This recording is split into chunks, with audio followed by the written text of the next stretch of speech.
जैसा कि आपने लास्ट वीडियो में देखा तो हमने फिक्स पॉइंट्स पर बात करी थी और फिक्स पॉइंट्स थ्योरम को समझा था।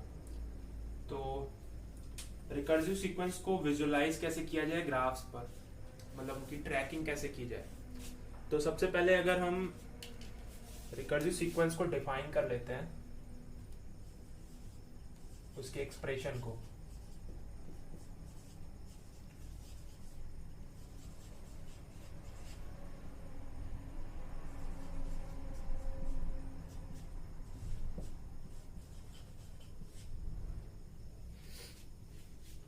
जहां पर n आपका 1 2 3 and so on and a1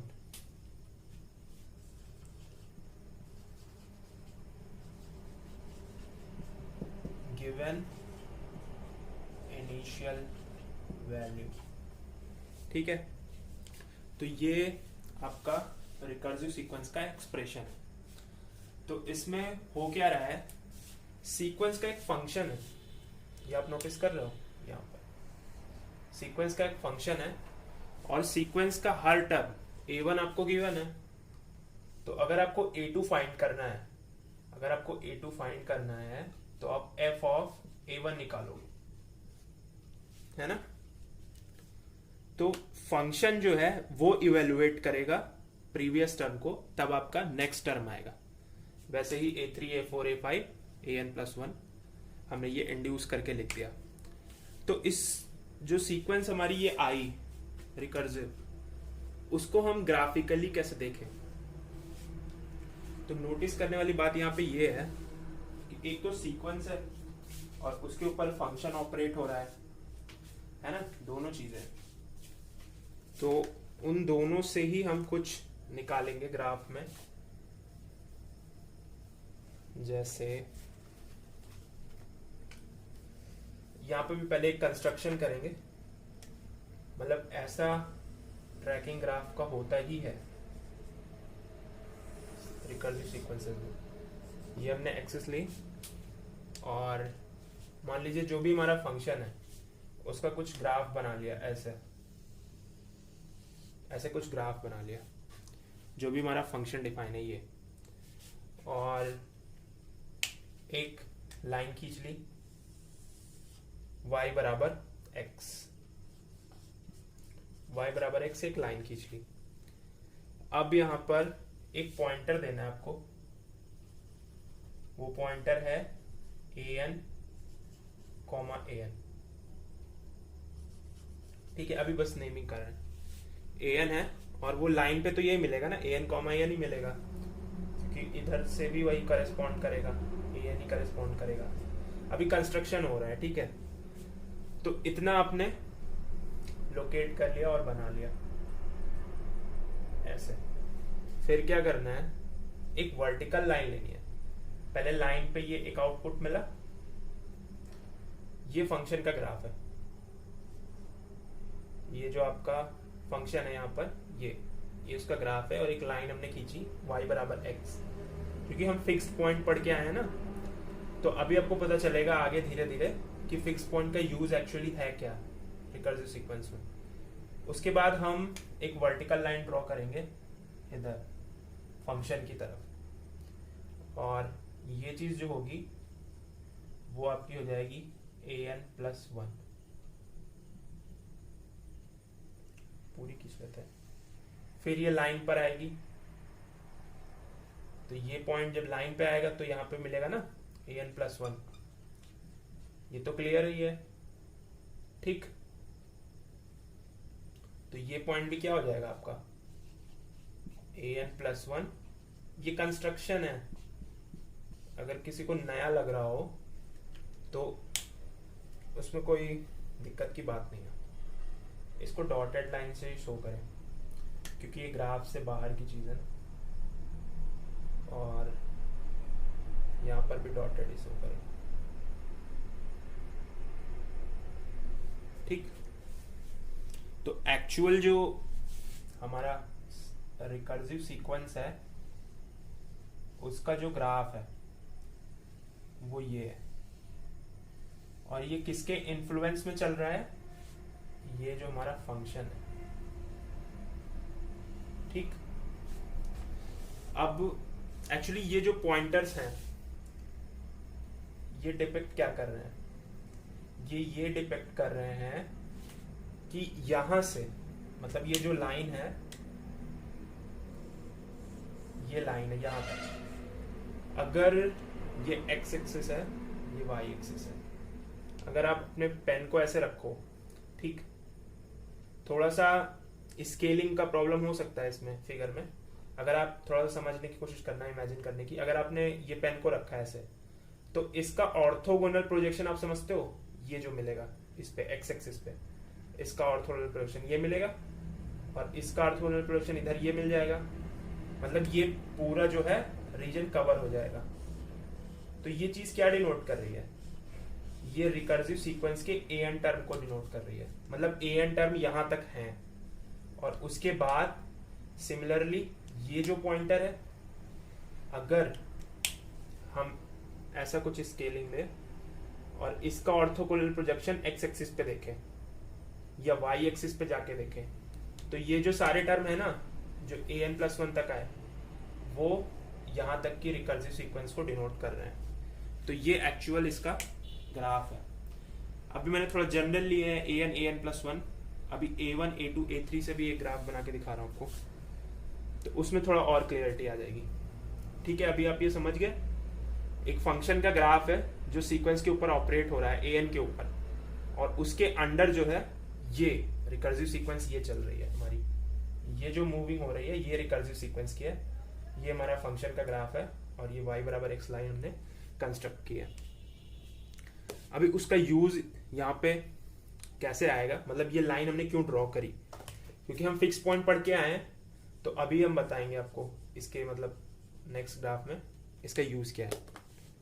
इसको रब कर दूंगा।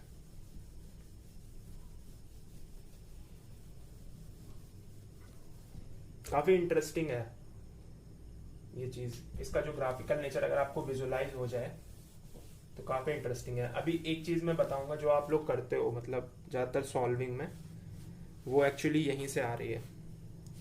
जैसे थोड़ा सा अगर बड़ा ग्राफ बनाने की कोशिश करें, लाइक दिस, अगर आप ये स्केल लो,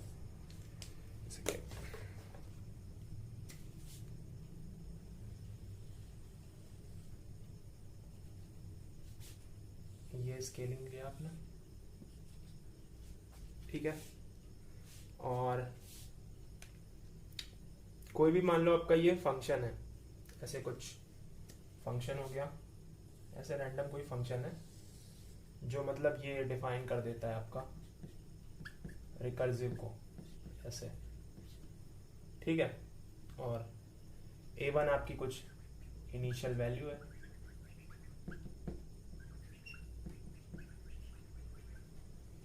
तो अभी एक चीज और बनानी पड़ेगी ना, यहाँ पे ये लाइन बनानी पड़ेगी ऐसे, ठीक, ये लाइन बना दी। अब जो है ये लाइन यहाँ पर इंटरसेक्ट कर रही है, तो ये चीज तो आप पढ़ के आओ फिक्स पॉइंट में, और ये जो ग्राफ है फंक्शन ही तो होगा ए एन का, उसको मैंने एक्स से डिनोट कर लिया, क्योंकि ग्राफ तो फंक्शन का ड्रॉ होता है ना। तो अभी इसमें रिकर्सिव सीक्वेंस कैसे चलेगी अंदर, मान लिया मैंने A1 से स्टार्ट किया, A1 यहां पर लिया, ठीक, अब ये A1 जो है लाइन पर आ गया ऐसे, तो पहले तो ये फंक्शन के पास जाएगा, फंक्शन के पास जाके मतलब रिकर्सिव सीक्वेंस ऐसे चलती है, फिर ये दोबारा लाइन के पास आएगा, तो ये A2 बन जाएगा, उसके बाद फिर ये ऊपर जाएगा, उसके बाद फिर लाइन पर आएगा, फिर ये ऊपर जाएगा, ठीक है, तो ये आपका A3 हो जाएगा। अब ये डिपेंड करता है कि रिकर्सिव का नेचर क्या है। A3 बन गया, अब ऐसे ही आप बनाते चले जाओ, A3 बन गया, A4 बन गया यहाँ पे ऐसे, ठीक है, अब देखो यहाँ पे थोड़ा सा गैप ज़्यादा है, अगर आप विजुलाइज कर पाओ ये गैप इतना ज़्यादा क्यों आ रहा है।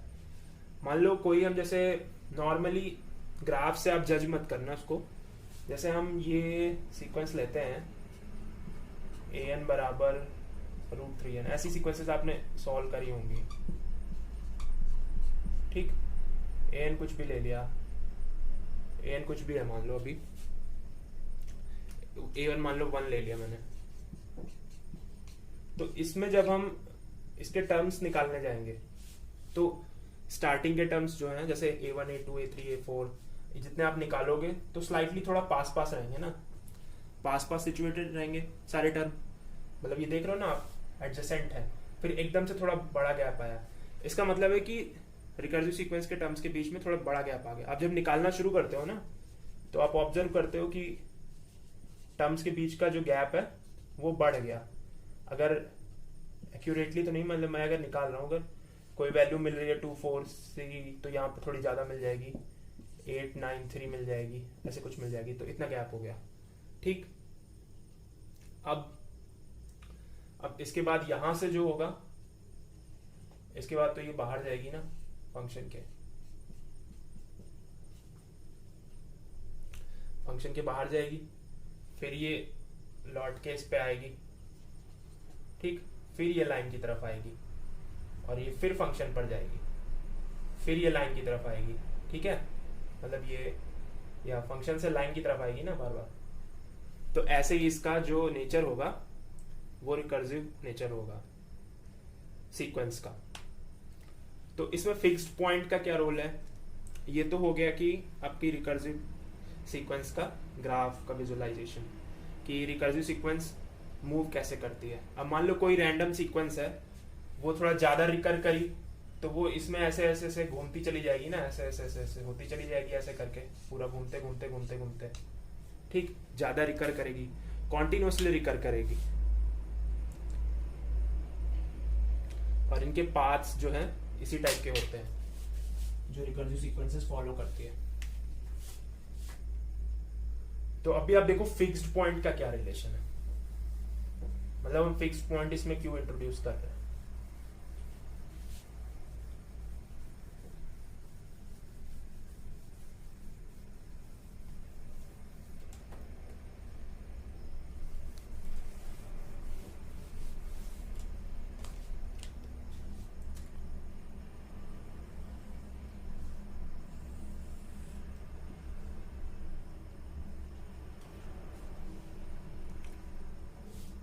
मान लिया ये फंक्शन है आपका, ठीक है, ये फंक्शन है और ये आपकी y बराबर x की लाइन है, और ऑब्वियसली ये कॉन्टिन्यूअस फंक्शन है, तो यहाँ पे एक फिक्स पॉइंट मिल रहा है, ठीक, फिक्स पॉइंट मिल रहा है। अब अगर एक कोई रिकर्सिव सीक्वेंस इस फंक्शन के अंडर डिफाइन है, कोई भी फंक्शन है, मान लो फाई है, ये क्या है, फाई एक्स है, इसके अंडर डिफाइन है an+1 equal to phi N.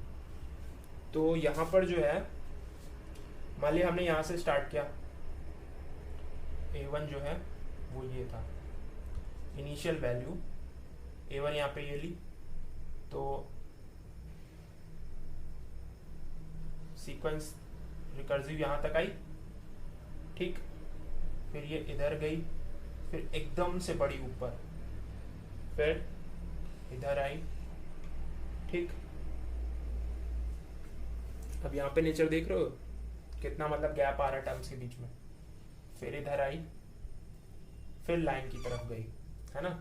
ये A1 आया तो मतलब ये जो पॉइंट था ये A1, A1 है, फिर ये ऊपर गया तो ये पॉइंट क्या हो जाएगा, ऑब्वियसली A2, A2 हो गया। मतलब ये y बराबर x फंक्शन की हेल्प से पूरा रिकर्सिव सीक्वेंस का ग्राफ ड्रॉ हो रहा है, ये इसकी खूबसूरती है। ये आपका A2 था, ये आपका A1 था, ऑब्वियसली यहाँ पे A2, A2 ही मिलेगा ना इसके करस्पॉन्डिंग। अब ये ऊपर जाएगा तो ये नया टर्म मिला फंक्शन पे, मतलब अलग अलग पॉइंटर मिल रहे हैं ना डिफरेंट पोजीशन पे, तो हम नाम देते चल रहे हैं, जहां जहां पे रिकर्सिव सीक्वेंस का जो ग्राफ है वो फंक्शन को कट कर रहा है। A1 मिला, A2 मिला, फिर ये नाम दे दिया हमने इसको यहाँ पर ऐसे, ये आपका A3 हो गया। तो ये लाइन पे मिलेगा ना A3, A3। फिर ये ऊपर गया, फिर इधर आया, ठीक है। ऊपर आने के बाद थोड़ा फंक्शन को बढ़ा लेते हैं, फंक्शन को ऐसे बढ़ा लो, ठीक।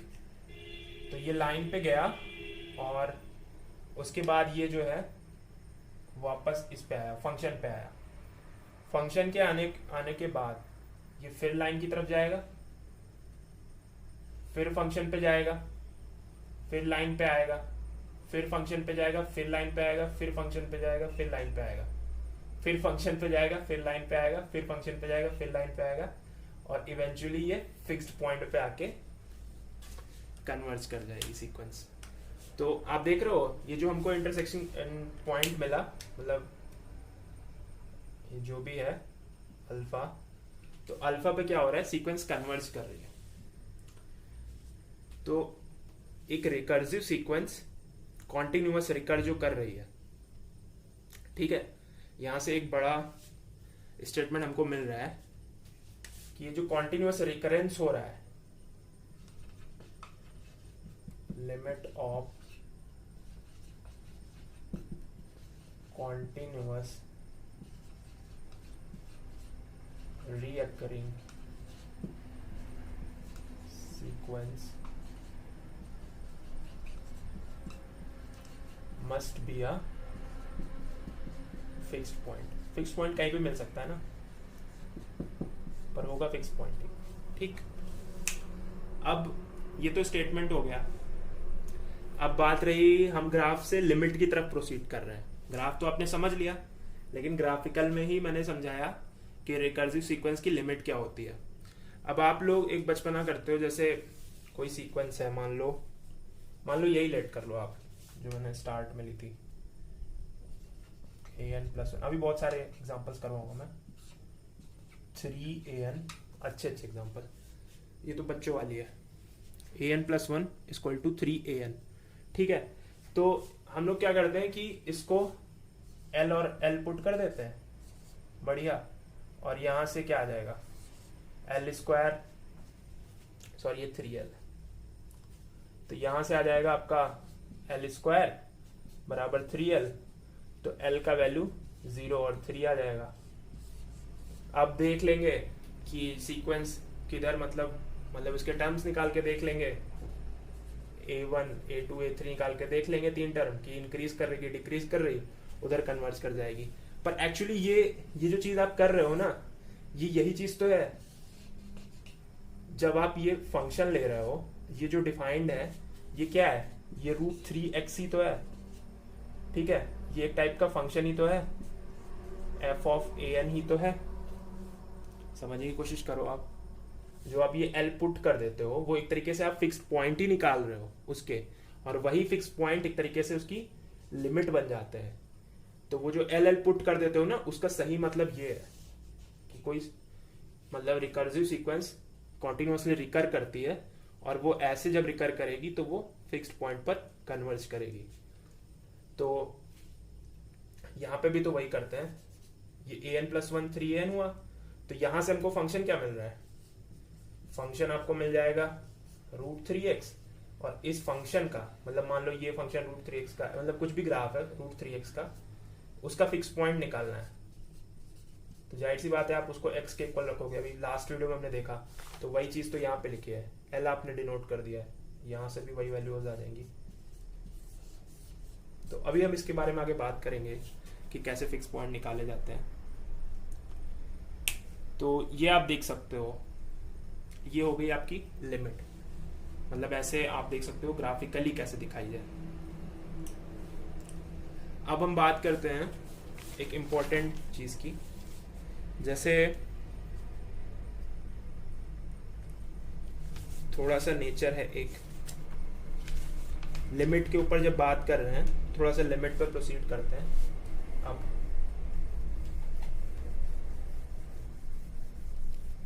अगर इसमें आपको कुछ भी डाउट हो तो आप कमेंट सेक्शन में जरूर लिख देना। तो जैसे मैं नेक्स्ट वीडियो रहेगी तो उसमें भी 1-2 मिनट में बता दूंगा कि कहाँ पे आप अटके। सब बताया तो मैंने, सब क्लियर। तो अभी हम बात करेंगे इवेंचुअली मोनोटॉनिक नेचर के बारे में। एक्चुअली जैसे आपने सीक्वेंसेस ऑफ रियल नंबर्स में पढ़ा होगा, तो वहाँ पे सीक्वेंस जब मोनोटॉनिक होती थी तो इंक्रीजिंग होती थी या डिक्रीजिंग होती थी। तो ठीक उसी तरीके से रिकर्सिव सीक्वेंसेस का भी एक पर्टिकुलर कभी कभी नेचर ऑब्जर्व किया जाता है, वो इवेंचुअली मोनोटॉनिक होने का। जैसे अगर सीक्वेंस इंक्रीजिंग हो रही है लेकिन फॉर सम लार्ज एन, मतलब आफ्टर सम स्टेज सीक्वेंस ने अपना इंक्रीजिंग नेचर को कैच किया, या उसी तरीके से आप कह सकते हो कि डिक्रीजिंग भी हो सकती है।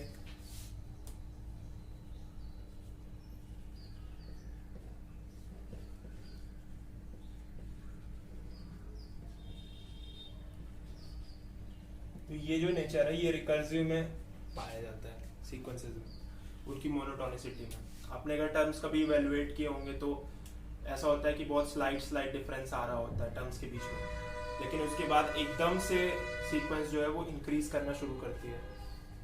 तो ये कुछ चीजें हैं। अब हम लिमिट के बारे में बात करेंगे। एक कंस्ट्रक्शन में कर रहा हूं यहाँ पे, उसको थोड़ा सा देखने की कोशिश करिएगा।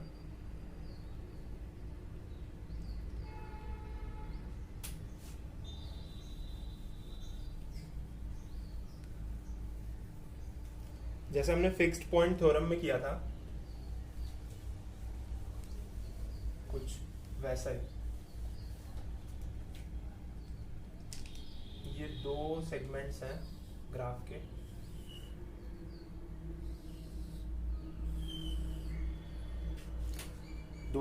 ग्राफ के। एक में फंक्शन का ग्राफ कुछ ऐसा है और एक में फंक्शन का ग्राफ कुछ ऐसा है, और ये आपकी y बराबर x लाइन है और ये आपकी y बराबर x लाइन है, ठीक है। और दोनों में यहाँ पे फिक्स पॉइंट मिल रहे हैं, मान लिया a और b से डिनोट कर लिया, और ऐसे कॉन्टिन्यूअस फंक्शन ड्रॉ किया है हमने जो सेल्फ मैप होते हो, मतलब ए बी का इमेज ए बी में ही दे रहा हो, यहाँ पे भी ए बी है।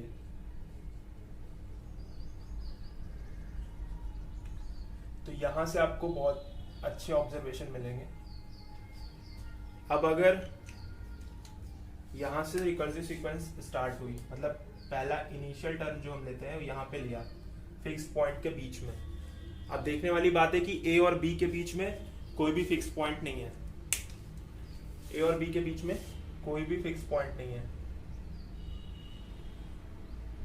और रिकर्सिव सीक्वेंस जो ए और बी के बीच में अकर करेगी वो ए और बी के बीच में ही रहेगी। उसका जो आउटपुट रहेगा वो ए और बी के बीच में ही रहेगा, ए और बी के बाहर नहीं जाएगा कभी भी।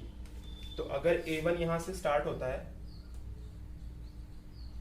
तो यहाँ पे आता है, फिर ऐसे चलती है, फिर ऐसे चलती है, फिर ऐसे चलती है, फिर ऐसे, फिर ऐसे, फिर ऐसे, फिर ऐसे।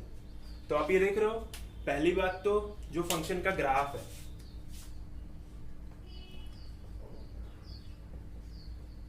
और ये आपका लाइन है, जो फंक्शन का ग्राफ है वो लाइन के ग्राफ से ऊपर है। तो ऐसे केस में रिकर्सिव सीक्वेंस ऊपर की तरफ चढ़ रही है, ऊपर की तरफ चढ़ रही है रिकर्सिव सीक्वेंस। तो यहाँ पे जो है एक चीज तो ये नोटिस करने वाली है, और इस ग्राफ में अगर हम A1 यहां ले तो ये ऊपर जाएगी ऐसे ऐसे, यहां से वैल्यू आएगी फंक्शन पहले, फिर फंक्शन से फिर लाइन पे, फिर फंक्शन पे, फिर लाइन पे, फिर फंक्शन पे, फिर लाइन पे, फिर फंक्शन, फिर लाइन, फिर फंक्शन, फिर लाइन। तो यहां पे क्या हो रहा है कि जो ग्राफ है y बराबर x लाइन से नीचे है, तो इस वजह से जो रिकर्सिव सीक्वेंस का नेचर है वो क्या हो रहा है, वो नीचे की तरफ गिर रही है, नीचे की तरफ गिर रही है। ठीक, तो अभी हम क्या देखेंगे, इसमें 3 ऑब्जर्वेशंस हैं इसमें इंपॉर्टेंट, और उन पहले 2 जो ऑब्जर्वेशन है उससे ही तीसरा बना हुआ है। जैसे पहला जो ऑब्जर्वेशन है वो ये है,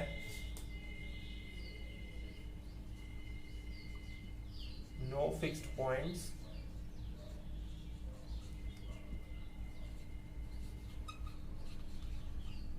बिटवीन ए एंड बी। ये हमने कंस्ट्रक्शन किया है एक तरीके से, और फंक्शन ऐसा बनाया है, ऑब्वियसली फंक्शन कॉन्टिन्यूअस है, function maps the interval A B, maps the interval A B into itself. अब सोचने वाली बात है कि हम ए बी को क्लोज्ड क्यों नहीं ले रहे हैं, ओपन ले रहे हैं। अगर आपने कभी रिकर्सिव सीक्वेंस सॉल्व करी हो पहले, तो अगर आप ये ट्राई करके देखना, an+1 वही सीक्वेंस ले रहे हैं पुरानी वाली 3an, तो इसमें अगर आप एक फिक्स्ड पॉइंट को इनिशियल टर्म दे दोगे, मतलब अगर आप a1 को 3 ले लो जो इसका फिक्स पॉइंट है, तो पूरी सीक्वेंस जो है वो कांस्टेंट हो जाएगी, मतलब हर टर्म जो है 3 वैल्यू ही देगा हर बार। तो ये आप करके देख सकते हो। इस वजह से इसको थोड़ा सा रिलैक्सेशन दिया गया है कि आप a1 को a और b के बीच में लोगे, a और b नहीं ले सकते आप, ठीक है, नहीं तो फिर ये मोनोटोनिसिटी उसकी डिस्टर्ब हो जाएगी, फिर ये जो गिर रही है ना या उठ रही है, ये नहीं हो पाएगा। इस वजह से हम फिक्स्ड पॉइंट को इनिशियल टर्म कभी कंसीडर नहीं करेंगे अभी, ऐसा हमने कंस्ट्रक्शन किया हुआ है। ठीक, अभी ये 2 पॉइंट हमारे पास है, अगर ये दोनों कंडीशन मतलब वैलिडेट होती हैं किसी केस में, ये दोनों कंडीशन वैलिडेट होती है किसी केस में, तो तीसरी कंडीशन को ये इम्प्लाई कर देती है। अब तीसरी कंडीशन क्या है, हम ये कंक्लूड कर सकते हैं फॉर एनी चॉइस ऑफ, आप a1 देख रहे हो यहां पे, for any choice of a1 जो हमारी इनिशियल वैल्यू है, and that initial value belong to open interval A B, जो हमारा a1 है वो हमेशा ए बी में बिलोंग कर रहा है। अब जो इसके लिए मोनोटॉनिक सीक्वेंस जो है वो हमेशा स्टे करती है ए बी में, ठीक है। तो आप लिख सकते हो, अगर ये 2 कंडीशन फुलफिल होती हैं तभी ये इंप्लाई होगी, इनमें से अगर कोई भी वायलेट हुई तो ये इंप्लाई नहीं हो पाएगी। For any choice of a1 belongs to open interval AB, ना कि closed, open interval AB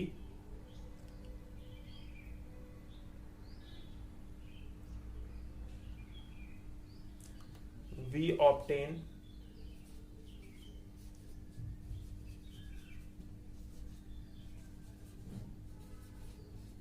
a monotonic sequence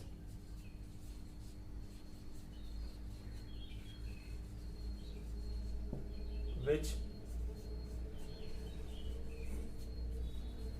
stays in AB, which stays in AB, ठीक। अब हमको ये देखना होगा, अगर हम AB के बाहर चले जाते, है ना, अगर AB के बाहर चले जाते तो हो सकता है मोनोटोनिसिटी डिस्टर्ब हो जाती। मतलब अगर ये जो वैल्यूज है रिकर्सिव की जो आप यहाँ पे ले रहे हो ऐसे ऐसे, ये अगर इधर बाहर चला जाता है AB के, तो सेल्फ मैपिंग ना होती, तब हो सकता है मोनोटोनिसिटी डिस्टर्ब हो जाए, ठीक है। तो सेल्फ मैप होना बहुत जरूरी है मोनोटोनिसिटी के लिए, और फिक्स्ड पॉइंट्स A और B के बीच में नहीं होंगे। तो अगर मोनोटोनिसिटी हमको ऑब्टेन हो रही है तो इसका मतलब 2 केसेस होंगे, इंक्रीजिंग और डिक्रीजिंग के। तो पहला जो ये है, पहला केस ये है इंक्रीजिंग का। आप चाहो तो अपने तरीके से इसको लिख सकते हो कि जब जब ग्राफ जो है फंक्शन का वो y बराबर x लाइन के ऊपर होगा तो सीक्वेंस इंक्रीजिंग होगी, और वो कहाँ कन्वर्ज करेगी, वो बी को कन्वर्ज करेगी। और जब जब ग्राफ जो है फंक्शन का वो लाइन से नीचे होगा तब तब सीक्वेंस जो है वो डिक्रीजिंग होगी और कहाँ लाई करेगी, ए को कन्वर्ज करेगी। डिक्रीजिंग है ना यहाँ पे इंक्रीजिंग है। आप चाहो तो इसको लिख सकते हो इस चीज को, if the graph of y बराबर F x lies above the diagonal, या जो ये लाइन खींची हुई है y बराबर x, that sequence is increasing and limit n tends to infinity an is equal to b and limit n tends to infinity an is equal to a। ठीक, तो अभी हमारा पूरा आगे वर्क प्रोसीजर है मोनोटोनिसिटी को देखने के लिए। ये तो एक ग्राफ के थ्रू मैंने बता रहा हूं मैं, क्योंकि ग्राफ से विजुलाइज कर रहे हैं मोनोटोनिसिटी, लेकिन एक्चुअल में जो क्वेश्चंस की मोनोटोनिसिटी निकालेंगे उसके कुछ टूल्स होंगे हमारे पास, वो हम डिफरेंशियल कैलकुलस से उठाएंगे वन वेरिएबल की। ठीक है, तो अगर किसी को इसमें थोड़ा सा वो दिक्कत लग रही हो कि हम ये कैसे पहचानेंगे कि कौन सा ग्राफ लाइन के नीचे है कौन सा ऊपर है, तो उसकी कोई दिक्कत नहीं है। ये दो पर्टिकुलर केस लिए हैं मैंने समझाने के लिए। तो ऐसे मतलब एक इंक्रीजिंग रिकर्सिव सीक्वेंस का बिहेवियर होता है और एक डिक्रीजिंग रिकर्सिव सीक्वेंस का बिहेवियर होता है, तब जाके वो मतलब अगर डिक्रीज करेगी तो जहां से इंटरवल स्टार्ट हुआ उसको कन्वर्ज करेगी, अगर इंक्रीज करेगी तो इसको कन्वर्ज करेगी। और रियल नंबर की सीक्वेंस में आपने पढ़ा ही होगा कि एक इंटरवल के सारे पॉइंट्स लिमिट पॉइंट हो सकते हैं किसी सीक्वेंस के। अब उसकी मर्जी है कि वो किसको कन्वर्ज करती है, जैसा उसका नेचर होगा। तो ये एक इंपॉर्टेंट पॉइंट है रियल्स का, जब सीक्वेंस ऑफ रियल नंबर्स पढ़ते हैं। तो ये तो लिमिट पर बात हो गई कि रिकर्सिव सीक्वेंस की लिमिट ऐसे चलती है। अभी जैसे अगर इनमें से कोई कंडीशन वायलेट की जाए, जैसे अगर ए और बी के बीच में एक फिक्स्ड पॉइंट ले आए, या अगर फंक्शन मैप ना करे ए बी से ए बी, तब जो है मोनोटोनिसिटी डिस्टर्ब होना ही होना है। तब ये जो थर्ड कंडीशन है ये कभी इंप्लाई नहीं हो पाएगी। आप अगर देखना चाहते हो तो मैं बना देता हूं।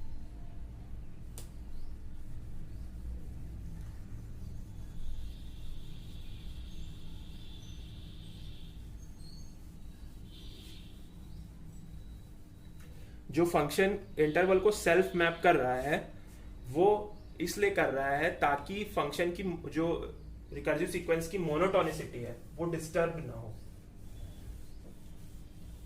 ये ग्राफिकल विजुअलाइजेशन है। अभी वर्किंग प्रोसीजर क्वेश्चंस में आगे मैं बताऊंगा। अभी एक लेक्चर इसके बाद ये होगा कि रिकर्सिव सीक्वेंस की मोनोटोनिसिटी पर कैसे काम करें और कौन सी कंडीशंस पर फंक्शन जो है वो ए बी को ए बी पर मैप करेगा। तो जैसे अगर ये एग्जांपल है, हम अगर हमारी जो पहली कंडीशन थी कि अगर ए बी के बीच में कोई फिक्स पॉइंट मिल जाए, ठीक है, तो लेट कर लिया कि ये जो है कोई फंक्शन है F of A N type का, और उसका ग्राफ जो है कुछ ऐसे है, ठीक, और ये हमारे जो लाइन है ये y बराबर x है और ये फिक्स पॉइंट्स मिल रहे हैं। तो इसको आप a लेट कर लो और b लेट कर लो। अब देखने वाली बात ये है कि यहाँ पे एक फिक्स पॉइंट मिल रहा है बीच में, ठीक है, ये नहीं मिलना चाहिए मोनोटोनिसिटी होने के लिए। अगर ये मिल गया तो आप देखो थोड़ा सा, a1 अगर हमने यहाँ पे लिया, ठीक, a1 की वैल्यू ऐसे ली तो ये फंक्शन की तरफ भागेगी पहले, जैसे रिकर्सिव सीक्वेंस का ग्राफ बनता है, फिर लाइन की तरफ आएगी, फिर लाइन की तरफ आएगी, फिर उसी पे चली जाएगी। तो ये क्या था, ये a2 था। तो यहाँ पे ये हो रहा है कि अगर a और b के बीच में कोई फिक्स्ड पॉइंट मिल जाता है तो सीक्वेंस के जो टर्म्स हैं, मतलब a1 a2, वो अल्टरनेट, उन्हीं के बीच में रिकर्सिव सीक्वेंस अल्टरनेट होती रहेगी इनडेफिनेटली, है ना। आप बात समझ रहे हो, पहले a1 मिला, मतलब ऐसे चल के a1 मिला, फिर सीक्वेंस आगे बढ़ी, लाइन पे आई, फिर लाइन के बाद फिर से ग्राफ पे जाएगी ना, फिर ग्राफ पे गई, फिर ग्राफ से फिर लाइन पे आई, तो फिर वो A1 की तरफ चली गई, तो ये मोनोटोनिसिटी डिस्टर्ब हो गई ना। आप A1 पे जा रहे हो, फिर A2 पे जा रहे हो, ठीक, फिर A2 से फिर A1 पे आ जा रहे हो, फिर A1 से A2 पे जा रहे हो, फिर A2 से A1 पे आ जा रहे हो, कुछ ये सीक्वेंस फॉलो हो रहा है। तो ये क्या है, ये मोनोटोनिसिटी डिस्टर्ब हो गई ना। ये ऐसी सीक्वेंसेस मोनोटोनिक थोड़ी हो सकती हैं। तो ये आप देखो ग्राफ से इसका पूरा एक्सप्लेनेशन है कि अगर फिक्स्ड पॉइंट A और B के बीच में मिल गया तो फिक्स्ड पॉइंट मिल नहीं सकता है, ये कंडीशन फिर मोनोटोनिसिटी वाली वायलेट हो जाएगी वहां पे। और एक जो दूसरी कंडीशन थी, मतलब क्या है कि रिकर्सिव सीक्वेंस A1 और A2 के बीच में अल्टरनेट करेगी इनडेफिनेटली, ठीक है, अभी आप समझ गए होंगे। तो अगर हम दूसरी कंडीशन को भी वायलेट करें,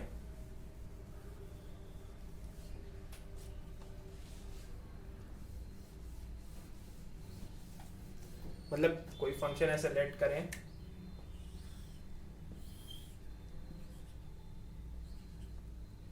और उसका ग्राफ ऐसे ड्रॉ कर लिया हमने, ठीक है, an+1 equal to f of an, और ये उसकी क्या है, एक मतलब वो फिक्स पॉइंट के लिए लाइन खींच ली हमने, y बराबर x। तो यहाँ पे भी दो फिक्स पॉइंट मिल रहे हैं, A और B, ठीक। और सेल्फ मैपिंग मतलब हम लेके चलते हैं, अगर यहाँ पे मतलब AB को AB पर मैप कर रहा है, लेकिन ऐसे हम प्री अजम्पशन लेके चल रहे हैं कि AB से AB पर मैपिंग हो रही है, लेकिन जैसे ही हमने फर्स्ट टर्म लिया यहाँ पे, मतलब A1 लिया ऐसे, ठीक, A1 लिया तो ये A1 पहले फंक्शन की तरफ जाएगा, फंक्शन की तरफ गया, फिर लाइन की तरफ आएगा, है ना, लाइन की तरफ आया, फिर ये फंक्शन की तरफ जाएगा, ठीक, और फंक्शन की तरफ जाने के बाद फिर ये लाइन की तरफ जाएगा। तो अभी आप देख रहे हो, एक तो दिक्कत वाली बात ये है कि वो A1 और A2 के बीच में फंस के रह जा रही है, और दूसरी बात ये B के बियॉन्ड चली गई, मतलब AB पे मैप नहीं हुआ, तो दिक्कत ये है, ठीक। अगर AB में मैप नहीं हुआ, मतलब अगर जो फंक्शन हमारा है, ये जो y बराबर fx है, इसने AB में मैप नहीं किया, तब भी जो है सीक्वेंस A1 और A2 के बीच में अल्टरनेट करेगी, रिकर्स करेगी इनडेफिनेटली। तो आप ये देख सकते हो कि जो पूरी रिकर्सिव सीक्वेंस है वो A1 से स्टार्ट हुई, फिर फंक्शन ऐसे जाएगा, फिर लाइन पे गई,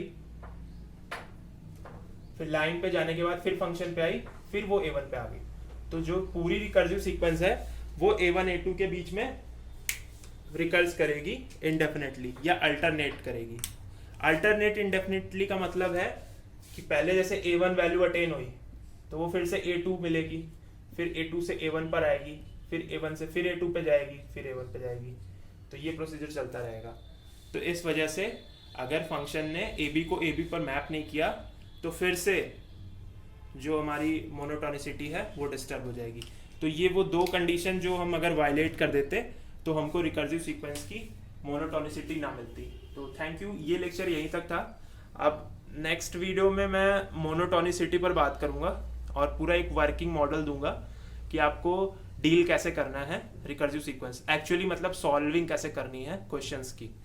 तो उसमें थोड़ा सा डिफरेंशियल कैलकुलस का भी एक टूल यूज होगा, वन वेरिएबल का। तो चैनल को लाइक करिए, शेयर करिए, सब्सक्राइब करिए ताकि मैं ज़्यादा से ज़्यादा वीडियो बना सकूं और अच्छे अच्छे प्योर मैथमेटिक्स के टॉपिक पर और अप्लाइड पर भी। तो थैंक यू, फिर मिलते हैं नेक्स्ट वीडियो में।